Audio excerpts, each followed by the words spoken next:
आणि ग्रहस्थांनी विचारले how are you. How are you म्हणजे तुम्ही कसे आहात. स्वामी विवेकानंद म्हणतात नमस्कार. त्या ग्रहस्थांना वाटलं स्वामी विवेकानंदांना इंग्रजी येत नाही, इंग्रजी कळत नाही.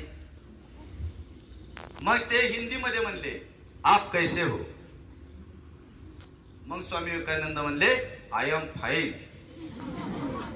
म्हणजे चेष्टा केल्यासारखं आहे का नाही. ती बिचारे जेव्हा इंग्लिश मध्ये म्हणलं आणि ते जेव्हा हिंदीत बोलते तेव्हा स्वामी विवेकानंद इंग्रजी मध्ये बोलतात.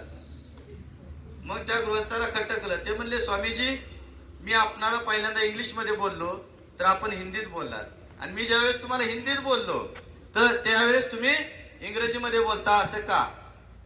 त्यावेळेस स्वामी विवेकानंद शांतपणे म्हणाले ज्यावेळेस तुम्ही मला इंग्रजीत बोललात त्यावेळेस तुम्ही तुमच्या आईचा म्हणजे तुमच्या मातृभाषेचा आदर केला.